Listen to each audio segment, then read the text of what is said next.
Hi friends, ಇವತ್ತು ಮಧ್ಯಾಹ್ನದ ಅಡುಗೆಗೆ ಟೊಮೊಟೊ ತಿಳಿ ಸಾಂಬಾರು ಮಾಡೋಣ. ಅದು ಹೇಗೆ ಮಾಡೋದು ಅಂತ ತಿಳಿಸ್ಕೊಡ್ತೀನಿ ನಿಮಗೆ.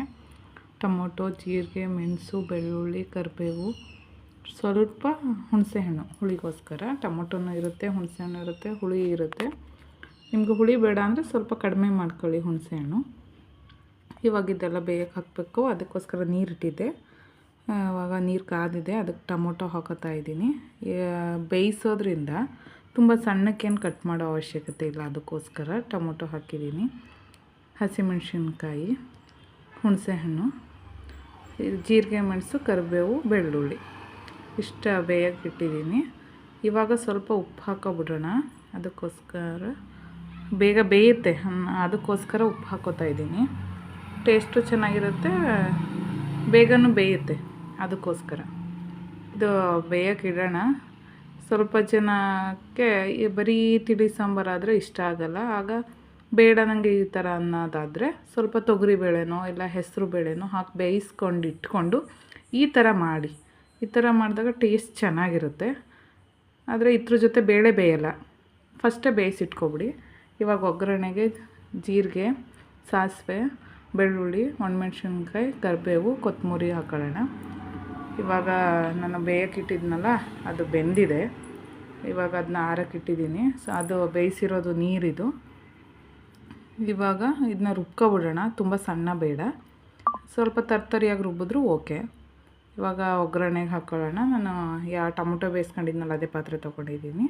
ಸ್ವಲ್ಪ ಎಣ್ಣೆ ಹಾಕ್ಕೊಳ್ಳೋಣ. ಎಣ್ಣೆ ಹಾಕ್ಕೊಂಡಾದ್ಮೇಲೆ ಸ್ವಲ್ಪ ಬಿಸಿ ಆದಮೇಲೆ ಎಣ್ಣೆ, ಸ್ವಲ್ಪ ಸಾಸಿವೆ, ಸ್ವಲ್ಪ ಜೀರಿಗೆ ನಾನು ಇಟ್ಟಿದ್ನಲ್ಲ ಅದು ಸಾಸಿವೆ ಜೀರಿಗೆ ಹಾಕ್ಕೊಳ್ಳೋಣ. ಒಗ್ಗರಣೆಗೆ ಸಾಸಿವೆ ಜೀರಿಗೆ ಹಾಕದೆ ಮಾಡೋಕ್ಕಾಗಲ್ಲ ಅಲ್ವಾ, ಅದಕ್ಕೋಸ್ಕರ. ಸ್ವಲ್ಪ ಬೆಳ್ಳುಳ್ಳಿ, ಒಣಮೆಣ್ಸಿನ್ಕಾಯಿ, ಇವಾಗ ಸ್ವಲ್ಪ ಕರಿಬೇವು. ಇದನ್ನ ಸ್ವಲ್ಪ ಫ್ರೈ ಆಗಬೇಕು ಎಣ್ಣೆಲಿ. ಈಗ ಫ್ರೈ ಆಗಿದೆ. ಈಗ ರುಬ್ಬಿಟ್ಕೊಂಡಿದ್ದೀವಲ್ಲ ಆ ಮಸಾಲ ಹಾಕೋಣ. ಎಣ್ಣೆಲಿ ಸ್ವಲ್ಪ ಫ್ರೈ ಆದ್ರೇ ಫ್ಲೇವರ್ ಚೆನ್ನಾಗಿರುತ್ತೆ ಅಂತ, ಟೇಸ್ಟು ಚೆನ್ನಾಗಿರುತ್ತೆ, ಫ್ಲೇವರು ಚೆನ್ನಾಗಿರುತ್ತೆ. ಸ್ವಲ್ಪ ಎಣ್ಣೆಗೆ ಹಾಕಬೇಕು ರುಬ್ಬಿರೋ ಮಸಾಲೆನ, ಆವಾಗ ಹಸಿ ವಾಸನೆ ಹೋಗುತ್ತೆ, ಟೇಸ್ಟು ಕೂಡ ಚೆನ್ನಾಗಿರುತ್ತೆ. ಇವಾಗ ಹಾಕಿದ್ದೀನಿ ಮಸಾಲೆ, ಸ್ವಲ್ಪ ಬಿಸಿ ಕೂಡ ಆಗಿದೆ ಅದು ಮಸಾಲೆ. ಇವಾಗ ಮಿಕ್ಸಿ ಜಾರ್ಗೆ ನಾವು ಟೊಮೊಟೊ ಬೇಯಿಸಿರೋ ನೀರಿತ್ತಲ್ವ ಅದನ್ನ ಹಾಕ್ಕೊಂಡು ಜಾರನ್ನ ತೊಳ್ಕೊಂಡು ಆ ನೀರು ಹಾಕೋತಾ ಇದ್ದೀನಿ. ನಮಗೆ ಇಷ್ಟೇ ಸಾಕು, ನಿಮಗೆ ಬೇಕು ಅಂದರೆ ಸ್ವಲ್ಪ ನೀರು ಹಾಕ್ಕೊಳ್ಳಿ. ತೊಗರಿಬೇಳೆ, ಹೆಸರು ಬೇಳೆ ಮಾಡ್ತೀನಿ ಅನ್ನೋರು ಸ್ವಲ್ಪ ನೀರಿನ ಕ್ವಾಂಟಿಟಿ ಜಾಸ್ತಿ ಹಾಕ್ಕೊಳ್ಳಿ. ಯಾಕೆ ಅಂದರೆ ದಾಲ್ ಹಾಕೋದ್ರಿಂದ ಸಾಂಬಾರು ಗಟ್ಟಿಯಾಗುತ್ತೆ. ತಿಳಿ ಸಾಂಬಾರು ಯಾವಾಗಲೂ ತೆಳುಗಿದ್ರೇ ಟೇಸ್ಟು, ಅದಕ್ಕೋಸ್ಕರ ಗಟ್ಟಿಯಾದರೆ ಗಟ್ಟಿ ಸಾಂಬಾರು ಹೋಗುತ್ತೆ, ಟೇಸ್ಟ್ ಅಷ್ಟು ಚೆನ್ನಾಗಿರಲ್ಲ. ತಿಳಿ ಸಾಂಬಾರು ತೆಳುಗಿರಬೇಕು. ಬೇಳೆ ಹಾಕೋದು ಸ್ವಲ್ಪ ನೀರು ಜಾಸ್ತಿ ಹಾಕ್ಕೊಳ್ಳಿ. ಬೇಡ ನಾನು ಹಿಂಗೆ ಮಾಡ್ಕೊಂಡು ತಿಂತೀನಿ ಅಂದರೆ ಇದೇ ಓಕೆ, ಇದು ಚೆನ್ನಾಗಿರುತ್ತೆ. ಸ್ವಲ್ಪ ಬೆಲ್ಲ ಹಾಕೋದಿದ್ರೆ ಹಾಕೋಬೋದು, ನಾವು ಸ್ವೀಟ್ ತಿನ್ನಲ್ಲ ಅದಕ್ಕೆ ಬೆಲ್ಲ ಹಾಕಿಲ್ಲ ನಾನು. ಇಂಗು ಬೆಲ್ಲ ಹಾಕಿದ್ರೂ ಚೆನ್ನಾಗಿರುತ್ತೆ. ಇವಾಗ ಕುದಿ ಬಂದಿದೆ, ಇವಾಗ ಸ್ವಲ್ಪ ಕೊತ್ತಂಬರಿ ಹಾಕೊಳ್ಳೋಣ.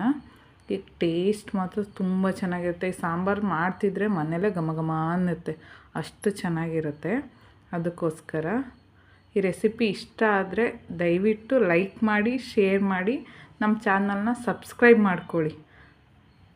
ಹೊಸದಾಗಿ ವಿಡಿಯೋ ಮಾಡ್ತಿದ್ದೀನಲ್ವಾ, ಅದಕ್ಕೋಸ್ಕರ ಸಬ್ಸ್ಕ್ರೈಬ್ ಮಾಡಿ. ಟೇಸ್ಟ್ ಚೆನ್ನಾಗಿರುತ್ತೆ, ನೀವು ಇಷ್ಟಪಟ್ಟರೆ ಅಲ್ವಾ ನಾನು ನೆಕ್ಸ್ಟ್ ವೀಡಿಯೋಗಳನ್ನ ಮಾಡೋಕ್ಕಾಗೋದು, ಅದಕ್ಕೋಸ್ಕರ ಹೇಳ್ತಿದ್ದೀನಿ. ಒಂದು ಸಲ ಮಾಡಿ ಟ್ರೈ ಮಾಡಿ ನೋಡಿ ಟೇಸ್ಟ್ ಹೇಗಿದೆ ಅಂತ, ಬೇಕಿದ್ದರೆ ಕಮೆಂಟ್ ಮಾಡಿ ತಿಳಿಸಿ. ಇಷ್ಟ ಆದರೆ ದಯವಿಟ್ಟು ಕಮೆಂಟ್ ಮಾಡಿ, ಶೇರ್ ಮಾಡಿ, ಸಬ್ಸ್ಕ್ರೈಬ್ ಮಾಡಿ.